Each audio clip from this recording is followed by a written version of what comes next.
¿Qué tan importante es el afecto para la sexualidad masculina? 1. Primero sexo, después afecto. Si a un hombre común y corriente una mujer desconocida y muy atractiva, tipo Kim Basinger o algo similar, le pidiera de buenas a primeras que tuvieran relaciones sexuales, no me imagino al supuesto señor diciendo: no sé, nos acabamos de conocer, soy un hombre casado, o hágame el favor y respete. ¿Por quién me ha tomado? O lo lamento Kim, pero no te amo. La gran mayoría de los hombres, en semejante disyuntiva, no dudaría un instante en tirarse al ruedo sin importarle demasiado las consecuencias. Al menos, no habría mucha repulsa. Más aún, el estereotipo social del hombre viril y dispuesto no deja demasiadas opciones. Un hombre que no acepte las insinuaciones femeninas es definitivamente dudoso, además de poco caballero. Esa es la premisa de todo buen semental que se precie de serlo. La belleza física en una mujer coqueta puede llegar a idiotizar a los hombres. Recuerdo el impacto que produjo Sharon Stone en la película Bajos Instintos, cuando hizo aquel inolvidable cruce de piernas, aparentemente sin ropa interior. El impacto en los varones fue de tal magnitud que después de meses todavía se escribían artículos, se hacían programas, mesas redondas y todo tipo de foros para debatir el sentado de la bella actriz. Incluso hoy en día la imagen sigue apareciendo en distintos flashes publicitarios, con el claro propósito de activar la libido masculina. Más recientemente, un desfile de ropa interior produjo revuelo en el país porque una joven modelo desfiló con un vestido de baño seda dental y con 2 minúsculas florecitas en cada seno. Todos los medios de comunicación dedicaron un espacio considerable a comentar sobre las profundas implicaciones de el tamaño de la prenda, los muslos, las caderas, el busto de la señorita y que también sujetadas estaban las florecitas que cubrían sus pezones. Los entrevistadores hombres, periodistas de talla internacional, no solo perdían la compostura sino 45. Material distribuido gratuitamente con fines didáctico-terapéuticos para pacientes y miembros del foro vivirlibre.org. Por el Centro de Atención y Servicios Psicológicos vivirlibre.org. www.vivirlibre.org. También parte de su reconocido talento. Algunos decían admirar las caderas, otros respetaban la rótula, el peroné y la tibia de la entrevistada, y la mayoría emitía sonidos guturales mientras rendían pleitesía a las proporciones cintura-cadera de la encantadora muchacha. Las preguntas más sensatas provenían de las periodistas mujeres. Siempre me he preguntado qué puede sentir una mujer atractiva y de buen cuerpo en un mundo de hombres desesperados por poseerla. Supongo que de un lado, cae el poder más tremendo, y del otro, el hartazgo del acoso sexual. Pero además, de alguna manera, debe estar presente el miedo a envejecer. El culto a la belleza femenina, instaurado por el deseo masculino y mantenido por la punzante crítica de las propias mujeres, ha creado un culto por la juventud y las proporciones, que raya en lo obsesivo. La sagaz Agatha Christie caricaturizaba así la cosa. Un arqueólogo es el mejor marido que una mujer pueda tener. Cuanto más envejezca ella, más se interesará él. Habría que preguntarse qué podría ocurrirle psicológicamente a un hombre muy buen mozo y sexy frente a una feminidad donde, si bien existe la sexualidad, el afecto también tiene mucho peso. Parecería que las mujeres son más benévolas con nuestro físico. Los hechos hablan por sí solos. El afecto no parece ser tan importante para los hombres a la hora de establecer relaciones sexuales, al menos en el inicio. Sin embargo, a excepción de los famosos caprichos genitales, el afecto es el principal factor de mantenimiento de lo sexual. O dicho de otra forma, el amar garantiza la duración del deseo. No importa cuántas cirugías, liposucciones y mesoterapias se haga a la mujer. Si el hombre no la ama, tarde que temprano la candela se acaba. Los métodos artificiales, si no hay afecto, solo prolongan la agonía del deseo. El amor es el mejor cirujano estético. Cuando un varón se satisface sexualmente con una mujer por la que no siente sino atracción física, al cabo de un rato sale despavorido. Escapa de inmediato, porque una vez eliminado lo fisiológico solamente queda el hastío, la saciedad y el disgusto. La mujer que minutos antes podía haber hecho de él lo que quisiera, pierde de inmediato su poder y la ventaja se invierte. La eyaculación se lleva toda atracción, y el varón queda, por así decirlo, desagotado y libre de todo apego, al menos por unas cuantas horas o días, hasta que las hormonas vuelvan a alborotarse. Pero si hay amor, el fastidio pascana no existe. Por el contrario, cuando el afecto está presente, luego de la relación sexual nace una calma compartida, unas ganas enormes de abrazar y consentir a la mujer que nos hizo feliz. No hay asco ni pasión, solo ternura al por mayor. Los hombres no solamente somos capaces de separar el sexo del afecto, sino que a veces les hacemos tomar rumbos opuestos. Como decían algunos abuelitos de aquella época, la esposa es para respetar y la amante para gozar. Muchos varones se encaprichan con un cuerpo y quedan atrapados exclusivamente en el placer que les brinda la compatibilidad física, casi que morfológica, donde ni siquiera la belleza tiene mucho que ver. Eso no es amor, sino obstinación sexual. Podemos babear de ganas, pero es imposible enamorarse de una estructura ósea y corporal al margen de quien la lleva. Podemos adherirnos como una hiedra, pero no más. Lo que uno realmente ama es el ser que está metido en la vestimenta de lo físico. En el contexto del amor, la piel acaricia, y en lo sexual, solamente excita. ¿Qué peso tienen en la atracción masculina otros aspectos como personalidad, inteligencia, humor, amabilidad y otros atributos no físicos? La respuesta es clara. Para que un hombre se enamore, la manera de ser de la mujer es determinante. Si el deseo queda aislado de cualquier otra afinidad, no habrá relación afectiva sino sexo en estado puro.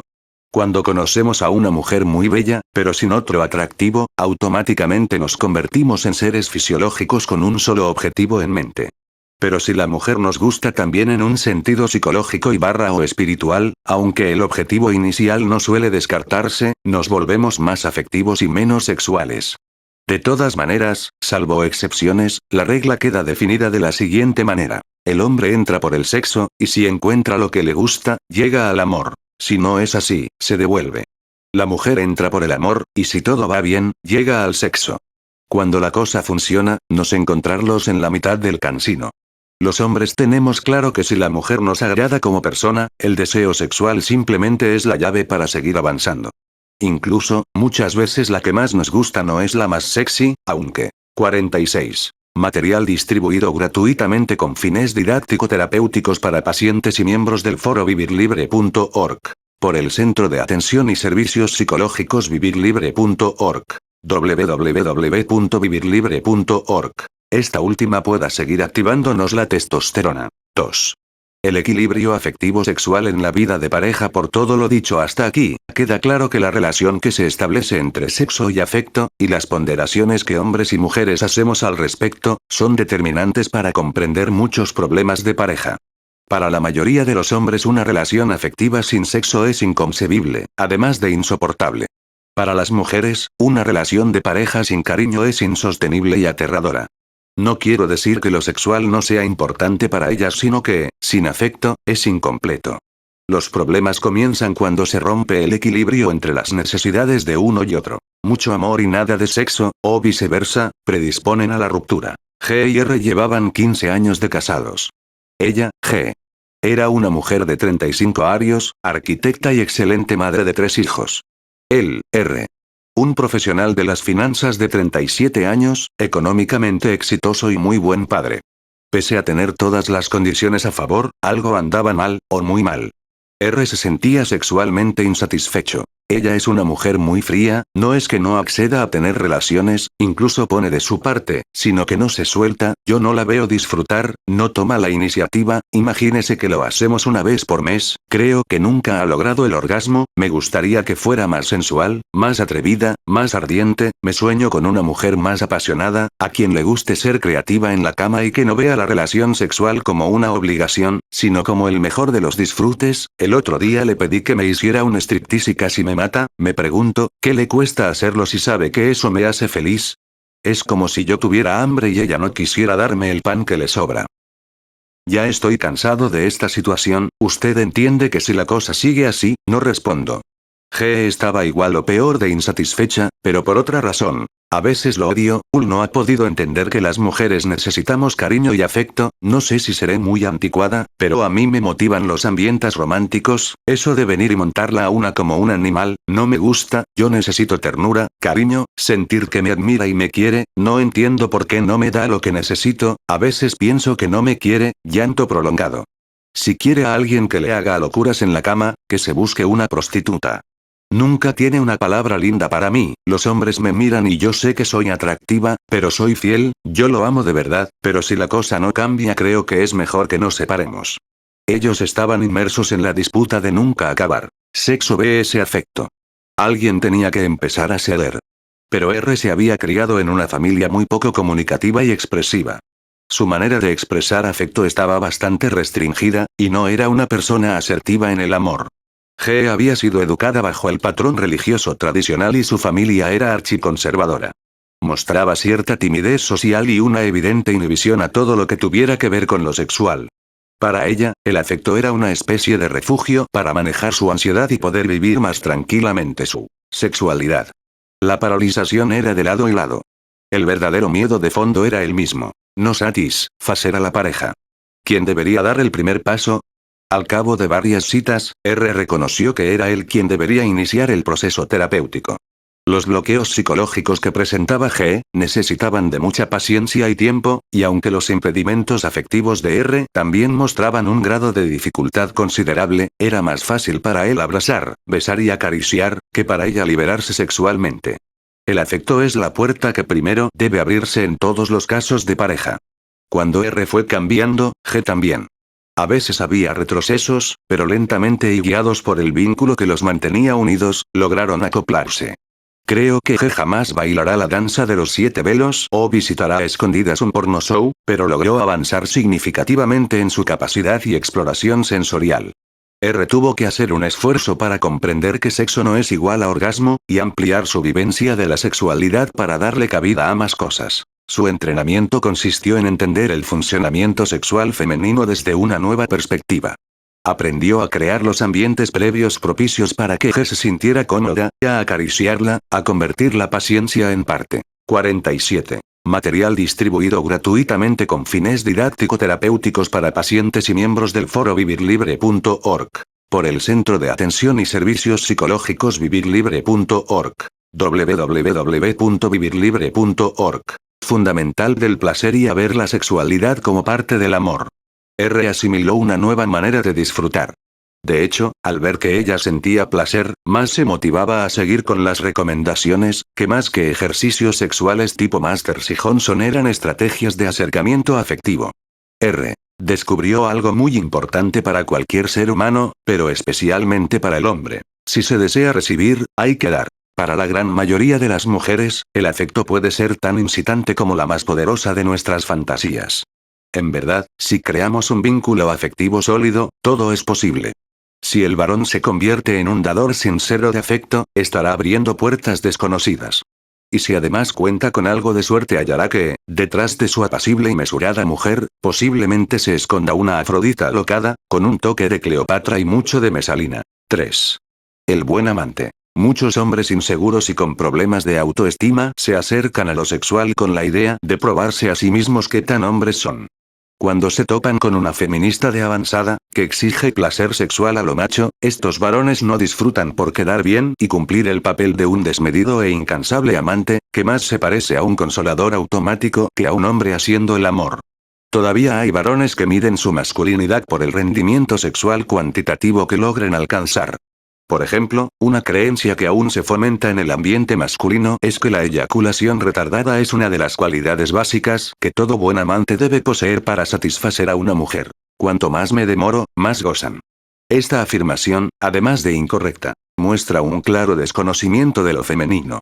Para la mayoría de las mujeres, el eyaculador retardado, aunque pueda producir satisfacción sexual, deja serias dudas afectivas. ¿Será que no me desea o no le gusto lo suficiente y por eso demora la eyaculación?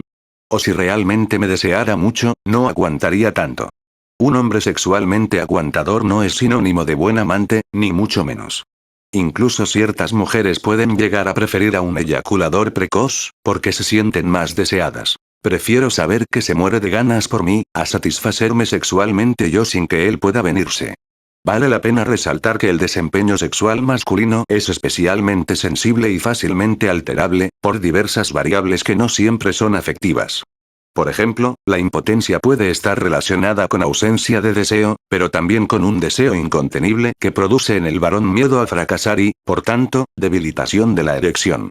El estrés, un mal sueño, el cansancio, el ejercicio físico excesivo, una mala alimentación, las preocupaciones y los sobregiros bancarios, entre otras muchísimas causas, pueden ser tan buenos o mejores predictores del trastorno que el desamor. Recordemos que Para el varón típico, el sexo no siempre va emparentado con el afecto. Un consejo útil para las mujeres. El comportamiento del miembro viril no parece ser un buen test para medir el amor interpersonal. Una sexualidad más sana debe comenzar por acabar con el mito del semental, y ejercer el libre derecho a fracasar en la cama, al menos desde el punto de vista del rendimiento sexual. Es absurdo medir al varón por el número de orgasmos y de espermatozoides por minuto. En determinados sectores de la población latina, aún se escuchan calificativos como fulanito no sirve, refiriéndose a hombres estériles o poco dispuestos al coito. La importancia del linaje y el discutible honor de transmitir el apellido, han creado una valoración excesiva del atributo reproductor. Mientras que la mujer infértil es vista con pesar y consideración, el varón estéril es evaluado como defectuoso e incompleto. Un hombre que no es reproductor, no es tan hombre. Si se considera la importancia excesiva que la sociedad otorga a la potencia reproductora masculina, es apenas entendible que los varones con este tipo de dificultades generen depresión, ansiedad, culpa y serios problemas de autoestima.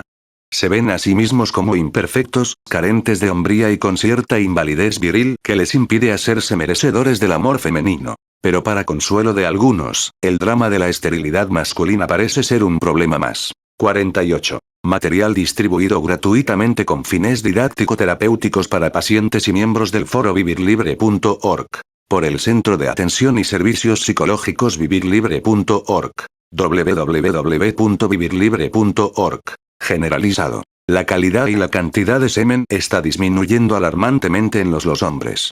En los últimos 50 años, el varón promedio ha disminuido el número de espermatozoides por mililitro a la mitad, de 113 millones en 1940, a 66 millones en 1990, así como el peso de sus testículos.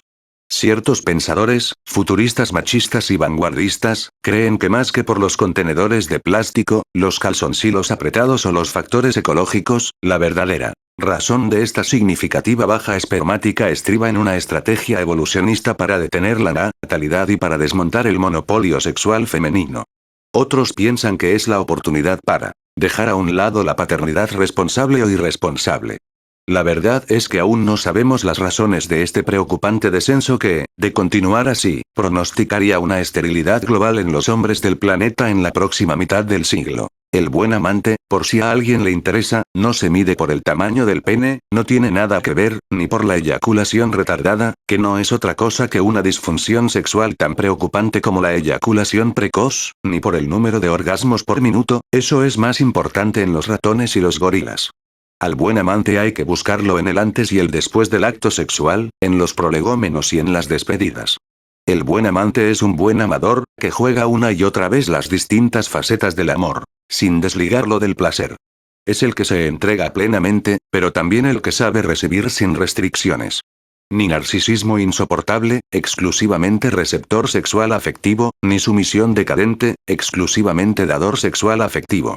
La nueva sexualidad masculina es una experiencia encantadora y fascinante, que necesariamente debe tocarse a cuatro manos y a toda máquina. En su informe sobre caricias, Benedetti explica bellamente la importancia de este toque especial. 1. La caricia es un lenguaje. Si tus caricias me hablan, no quisiera que se callen. 2. La caricia no es la copia de otra caricia lejana. Es una nueva versión. Casi siempre mejorada. 5. Corno, aventura y enigma. La caricia empieza antes de convertirse en caricia. 6. Es claro que lo mejor no es la caricia en sí misma sino su continuación. La fidelidad masculina. ¿Utopía o realidad? 1. Algunas comparaciones hombre-mujer. 49. Material distribuido gratuitamente con fines didáctico-terapéuticos para pacientes y miembros del foro vivirlibre.org. Por el Centro de Atención y Servicios Psicológicos vivirlibre.org. www.vivirlibre.org.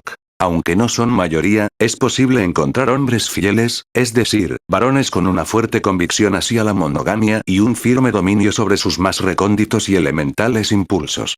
La fidelidad, tal como he dicho en otros escritos, no es ausencia de deseo sino autocontrol y evitación a tiempo. La lealtad en el varón, más que por un estado natural de rectitud hacia la mujer amada, está determinada por su fuerza de voluntad y el imperturbable propósito racional de evitar el engaño. quiero mantener mi relación, no me interesa destruir lo que tengo, quiero darle el regalo de la exclusividad a la mujer que amo, y valoraciones por el estilo. Si consideramos la innegable vulnerabilidad sexual masculina a la promiscuidad y las tentaciones de la civilización moderna, el esfuerzo del varón por mantenerse fiel requiere además de autoobservación sostenida, metas a corto plazo de esas que recomiendan Alcohólicos Anónimos, por ejemplo. Hoy no voy a delinquir. En cambio, la fidelidad femenina no suele necesitar de tanto monitoreo, a no ser que la susodicha entre en desamor. Si la mujer empieza a dudar del amor que siente por el marido o el novio, y alguien interesante para ella le pisa los talones, entonces la cosa se pone grave. Aquí, el autocontrol, requerido para mantenerse en el terreno de la fidelidad, mínimamente, es el de un fakir experimentado. El afecto empuja tanto o más que el sexo. Por lo general, las causas psicológicas de infidelidad son 3. Desamor, insatisfacción sexual o aburrimiento. Si a una relación de pareja coja llega una tercera persona que aporta amor renovado, sexo apasionado y o entretenimiento variado y sugestivo, la cuestión se complica y la incómoda cornamenta es casi que inevitable. Las 3 razones expuestas se ordenan distinto en mujeres y en hombres. En las primeras, las prioridades para la infidelidad son desamor, aburrimiento e insatisfacción sexual. En los segundos, el orden es distinto. Insatisfacción sexual, desamor y aburrimiento. Las estadísticas en América Latina muestran que, en el tema de la infidelidad, los hombres y las mujeres diferimos en algunos puntos. Los varones somos 3 veces más infieles que las mujeres. Sin embargo, los hombres somos más confiados. Siempre creemos que a nosotros no nos van a, o no nos pueden engañar. Mientras la mitad de las mujeres piensan que sus maridos les son infieles, y con razón, el 80% de los varones creemos en la fidelidad de nuestras mujeres, yo diría que ingenuamente si consideramos que 1 de cada 3 mujeres reconoce ser infiel. Desde mi experiencia profesional, diría que la diferencia fundamental entre la infidelidad masculina y la femenina, además de la mayor frecuencia en los hombres, está en que los varones son menos conscientes de la infidelidad de sus parejas que las mujeres, o al menos hacen como el avestruz. Es posible que esa sea la razón por la cual casi siempre se enteran mucho después, o de últimos. Dicho de otra forma, aunque haya más hombres infieles, la mayoría de los varones que son engañados por sus mujeres no tiene idea de lo que está ocurriendo y pondría las manos sobre el fuego por ellas. La quemadura podría ser de 5º grado. Cuando la mujer decide ser adúltera, la acción delictiva se aproxima al crimen perfecto. Debido a que el costo social de la infidelidad femenina es considerablemente más grande que el del hombre, y es posible que también debido a una meticulosidad y astucia natural femenina, pillarla es muy difícil. A no ser que sufra de enamoramiento crónico y la activación bioquímica la lleve al descuido. Pero en general, a ellas casi no se les nota y el cuerpo del delito suele permanecer bastante oculto. En cambio, la habilidad de engañar sin ser visto en el varón, deja mucho que desear. Las pistas suelen ser tan evidentes que hasta Mr. Magoo en persona las detectaría. A veces, la evidencia en contra es tan apabullante que el infractor parecería haberlo hecho a propósito. Una de las explicaciones psicológicas que se da a este lapsus infractoris es el de las ganancias secundarias. Cuando el varón es absurda e ingenuamente descubierto, pueden ocurrir al menos 2 beneficios básicos. A. Reafirmar su machismo mostrándole a la mujer que aún cotiza, y o B. Eliminar la culpa y el peso de ser infiel, ayúdame a salir de esta. La primera es una manera estúpida de recordarle a la esposa quién es quién, y la segunda una forma de redimirse ante la humanidad. Por lo general, la mayoría de las personas, hombres y mujeres, perdona la infidelidad de sus parejas y casi siempre les conceden otra oportunidad. No obstante, en muchos casos la última oportunidad se convierte en costumbre, y es entonces cuando comenzamos a negociar con los 50. Material distribuido gratuitamente con fines didáctico-terapéuticos para pacientes y miembros del foro vivirlibre.org. Por el Centro de Atención y Servicios Psicológicos vivirlibre.org. www.vivirlibre.org. Principios. Una de mis pacientes prefería compartir su marido con otra, a perderlo y quedarse sola. El esposo, haciendo gala de una extraña forma de honestidad, le contaba con lujo de detalles todo lo que hacía con la otra mujer, mientras ella se limitaba a comprenderlo y a esperar que algún día cayera en cuenta de su error. En otro caso, igualmente dramático, un hombre ya mayor llevaba 2 años aceptando que su mujer tuviera un amante, para evitar el costo social de la separación y que sus hijos sufrieran con la noticia. Aunque no nos guste y estemos en desacuerdo, mientras los hombres sigamos ciegamente el mandato sexual, y las mujeres sigan encontrando el insoportable vacío afectivo de un varón ausente, seremos legal y aparentemente monogámicos y en secreto, poligámicos. 2. El donjuanismo o el problema de la seducción compulsiva. Además de la premura biológica sexual, la infidelidad masculina también hay que buscarla en la desatinada necesidad psicológica de autoafirmarse en la conquista. Cuantas más mujeres tenga, más macho soy, o de una manera más belicosa. Cuantas más conquistas logre, más poderoso seré. A la manera del más valiente de los adelantados, el varón tradicional va acumulando trofeos en su haber de perseguidor sexual implacable. Conozco hombres que si pudieran coleccionar las prendas íntimas de sus conquistas femeninas, en realidad habría que decir botines o presas, las expondrían como las cabezas disecadas de los cazadores de safari. Por ejemplo, tanga y brasier perteneciente a NN, mujer caucásica, 25 años, morena, de buena familia, y así. La leyenda del Don Juan, aunque ya hace su aparición en la Edad Media, cobra su máximo apogeo durante el Siglo de Oro. Tirso de Molina en El burlador de Sevilla, y Alfonso de Córdoba en La venganza del sepulcro, al igual que Calderón de la Barca, Lope de Vega y Cervantes, solo para nombrar algunos de los más importantes, dejaron plasmada la personalidad de un prototipo de hombre que, con seguridad, reflejaba algunos aspectos reales de la picardía masculina de la época.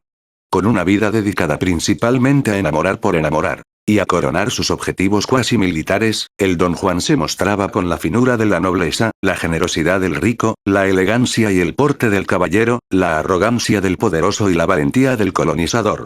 Sus hazañas eran envidiadas por los hombres y deseadas por las mujeres. Realmente, un peligro. El moderno atesorador obsesivo de conquistas femeninas ha mantenido al menos dos características básicas de su ilustre antecesor. La primera está relacionada con la forma de abordar su presa. Para el típico seductor, en la guerra el fin siempre justifica los medios, y como en realidad se trata precisamente de invasiones y ocupaciones, el Don Juan no escatima recurso alguno. Arremete una y otra vez, corazón en ristre, propone matrimonios a diestra y siniestra, jura amor eterno en vano, llora cada vez que se necesite hacer, intenta suicidarse, hace regalos fastuosos, escribe poesías que harían parecer ordinario a Quirano e, incluso, de ser necesario, sería capaz de acceder por la fuerza al lecho de su amada. En fin, ya sea galanteo o forcejeo, el despliegue de tácticas y estrategias no tiene límites, ni cansancio. Como se trata de un enamorador profesional, no necesita sentir sino simplemente hacer lo que haría cualquier enamorado. Más aún, el sentimiento sería un estorbo y el acabose total de su accionar. El cortejo solo necesita ser interpretado adecuadamente, de acuerdo con los cánones sociales que ellas esperan, y por eso, parte del éxito está en conocer a cabalidad los puntos débiles de las mujeres, activarlos y mantenerlos despiertos el tiempo mínimo para que se rindan a sus pies. El Don Juan es un encantador de serpientes y un exacerbador de vanidades. Cuando ataca, es certero, inclemente, frío, desconsiderado y mortal. La segunda regla que guía las maniobras donjuanescas es que la cantidad es mucho más importante que la calidad. Carente de toda estética ególatra, este galán es ciego por naturaleza. Su norma es la de cualquier comerciante de aves. Iodo pollo que camina va a parar al asador. Desde este punto de vista, su misión no es solamente anotar una víctima más, sino hacer que muchas de 51. Material distribuido gratuitamente con fines didáctico-terapéuticos para pacientes y miembros del foro vivirlibre.org. Por el Centro de Atención y Servicios Psicológicos vivirlibre.org. www.vivirlibre.org. Ellas desfallezcan felices de haber sido amadas, pese a sus defectos. Más de una inmolada con problemas de autoimagen repetiría gustosa el sacrificio. Muero contenta, alguien, al fin. Se ha fijado en mí. No importa ser una ficha más de colección, al menos se es parte de un gran coleccionista. Muchas mujeres, a sabiendas de que se trata de una farsa, deciden vivirla como si fuera un cuento de hadas. ¿Quién podrá quitármelo bailado? Cuando el Don Juan toca la fibra adecuada de alguna mujer insegura, no solo crea una nueva pieza de repertorio, sino una esclava de por vida, orgullosa de serlo. El verdadero Don Juan, cuando corona, jamás vuelve a la escena del crimen porque pondría en peligro su reputación. Si regresara, estaría esperando repetir la dosis de placer con la misma persona, lo cual no solamente dañaría su reconocida insensibilidad, sino que correría el riesgo de apegarse o, en el peor de los casos, de enamorarse. El Don Juan jamás muere por una estocada, un balazo o una golpiza. Por el contrario, eso lo reafirma y lo hace renacer de sus propias cenizas. Este personaje deja de existir cuando se enamora. El amor lo acaba y, al mismo tiempo, lo cura porque le quita la motivación fundamental de seguir por seguir, lo alivia de su compulsión, le quita el sentido enfermizo de su vida, lo absorbe la pasión del explorador y el reto fundamental de la conquista. En otras palabras, lo humaniza. Pero en cierto sentido, el amor también lo independiza. Porque afirmarse en el número de mujeres seducidas no es otra cosa que depender de ellas. Cada sí es un parte de victoria con sabor a derrota. La masculinidad del Don Juan se configura en la necesidad de aprobación femenina. Necesito que las mujeres me acepten para sentirme hombre, pero no una o dos, sino todas. Psicotizó, soy varón. El seductor empedernido es un hombre inconcluso e indefinido, tratando de hallarse a sí mismo por el camino equivocado. La admiración o la envidia que otros varones puedan sentir de sus hazañas, engrandecen su ego pero no le dan seguridad. La confianza solo proviene del sexo opuesto. El Don Juan no ha resuelto su problema de identificación, aún permanece aferrado a la madre y al falso resguardo de no querer evolucionar hacia su propio ser masculino. Es la variante más peligrosa del hombre apegado infantil. Pienso que la intención del seductor compulsivo que caracteriza al donjuanismo, no es lastimar y martirizar a las mujeres, sino encontrarse en la autoafirmación que genera la conquista alcanzada. Sin embargo, en la desesperación por hallar un rompecabezas donde pueda encajar, vuelve añicos todo lo que encuentra a su paso. Golpea y lastima por impotencia, pero no por venganza. El Don Juan no odia a las mujeres, las necesita para sobrevivir. De ahí su gran debilidad y adicción a ellas. Lo que lo vuelve un enemigo público afectivo no es el rencor y la agresión que caracteriza al sociópata frío y calculador, sino el miedo infantil a permanecer solo e indefinida. El Don Yin se mueve en una dimensión oscura e insondable, donde no puede ver con claridad y menos aún sentir. Pero si el amor hace su aparición y Cupido lo atraviesa de lado a lado, puede ocurrir el milagro. El monstruo muere en su ley, y por obra y gracia de alguna mujer compasiva, el terrible Don Juan se convierte mágicamente en un manso y sensible varón.